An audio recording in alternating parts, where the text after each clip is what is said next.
We've still got a ways to go before the college football season kicks off. Despite being months away from game action, we got some pretty big news regarding some pretty notable quarterbacks over the last couple of days. All that and more on today's episode of 4th and 10. 4 college football stories in just around 10 minutes. Now, let's go for it.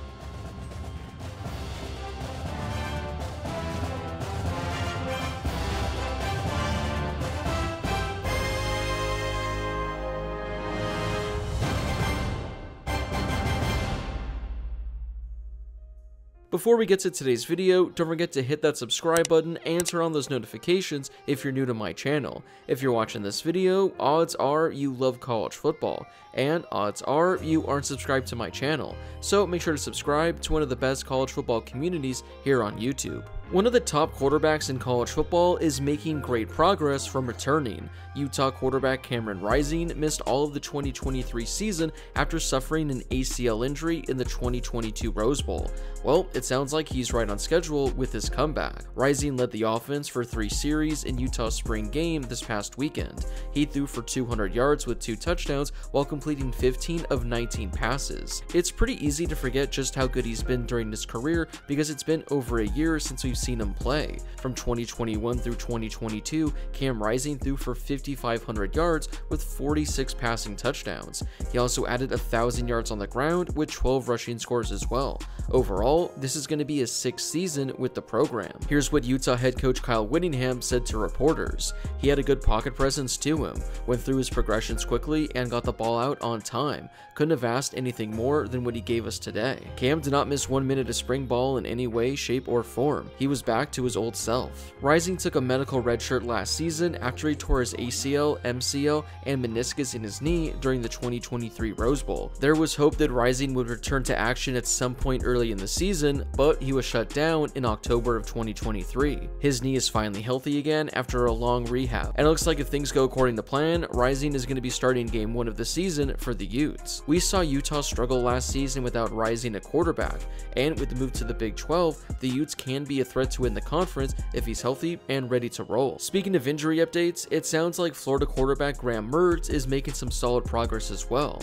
Graham Mertz's first season at Florida ended with him on the sidelines as he suffered a non-displaced fracture in his collarbone. He's back on the field 5 months later for spring ball, and he's expected to be quarterback 1 heading into his 6th season. Here's what he said on a recent appearance on the Paul Feinbaum show. Yeah, it was a little bit of a health scare.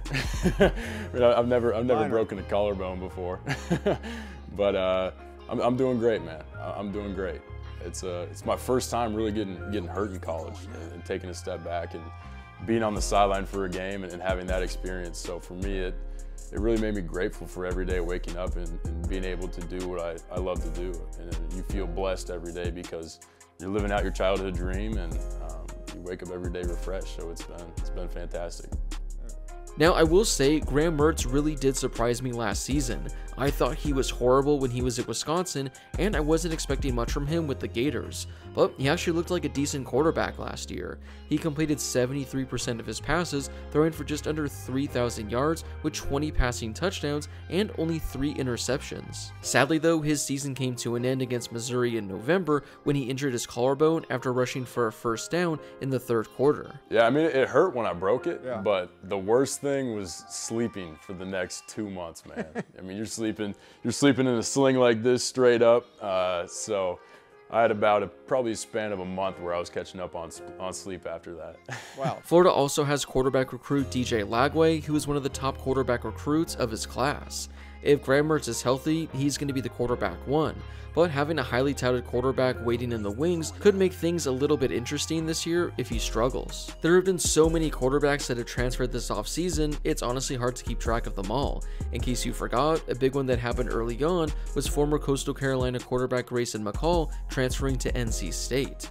ACC Network analyst Roddy Jones had some pretty high expectations for next season, which he shared with On3. The offense is what held them back last year, the quarterback position in particular, and I think Grayson McCall going to NC State is one of the least talked about Giant transfers in the country, and this is a guy that was an absolute baller at Coastal Carolina, multi-time player of the year in that conference. I mean, he captured our hearts and minds. That team did a few years ago in 2020.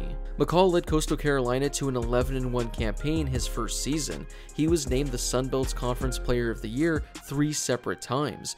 During his time with the Chanticleers, he had 10,000 total yards of offense and 100 total touchdowns. I don't want to be hyperbolic here, but it feels like he's got a shot to be the best quarterback since Russell Wilson, and they've had some good ones. Ben Finley was good, Jacoby Brissett was good, Devin Leary gave them some good years, but Grayson McCall's a dude. So if you're going to take a flyer, I mean it's April and I don't want to get too far ahead of myself, if you're going to take a flyer on a team, NC State's not a bad one. It's the year of the Wolfpack too. They've got 2 teams in the Final Four, they've broken the curse. Now, I can kind of get behind what he's saying.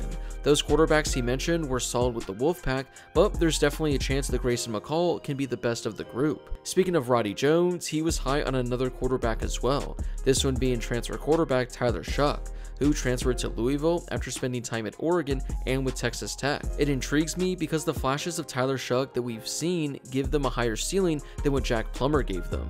Towards the end of the year, that offense was so up and down. It seemed like early in the year, they couldn't make big plays, they weren't scoring. They were able to just sort of manage the game, hold the ball. I think Tyler Shuck gives them a higher ceiling than what Jack Plummer did a year ago. As you said, Jeff Brom has had success with all of his quarterbacks. It feels like the most success that he has comes with older quarterbacks. Aiden O'Connell in his last couple of seasons. Obviously, Jack Plummer was an older guy. Tyler Shuck is, what, 25? So you're going to have an older quarterback that's going to take what Jeff Brom designs and isn't going to get tired with completions, which is all you need. In his 5 collegiate seasons, Shuck has thrown for just under 5,000 yards. However, he only has 27 games under his belt because of all the time he's missed due to injuries. I didn't watch a whole lot of Louisville games last season, but whenever I did catch a game, I came away unimpressed with Plummer.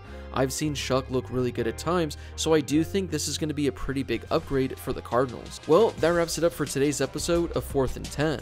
What are your thoughts on all the quarterbacks that I mentioned in today's video? Do you think Grayson McCall has a chance to be one of the better NC State quarterbacks we've seen in recent memory? Also, do you think that Tyler Shuck is an upgrade over Jack Plummer? Finally, let me know your thoughts on Cameron Rising and Graham Mertz returning from injury, and if you think they can help guide their team to a potential conference championship. Before you leave, don't forget to hit that subscribe button and turn on those notifications if you're new to my channel. I'm posting college football videos all off season, so make sure to subscribe so you never miss a video. Also, don't forget to drop a like on this video as well. It helps out with that YouTube algorithm and helps share the video with more college football fans. Plus, it only takes a second to do. As always, thank you guys so much for watching, and I'll see you all in my next video. I mean, this is why you come to the SEC. This is why you play at Florida. It is for these matchups. I mean, you want to play at the highest level against the greatest competition. So, I mean, we know it's ahead of us. We see it every day when we walk in the locker room, and that excites us. I mean, that for us, we feel the urgency every day coming in here, knowing we got to work, and especially in this league, really. In any league, I mean, winning is not guaranteed, and you still got to put the ball down and play. And it all comes down to execution and what you do during the offseason. So for us, I mean, we know what people are saying, but what happens in these walls, I mean, we know what we're striving for, and we know that it takes consistency and attention to detail every day. So we're excited. I mean, we see that, and we see it as opportunity. So we're ready for it.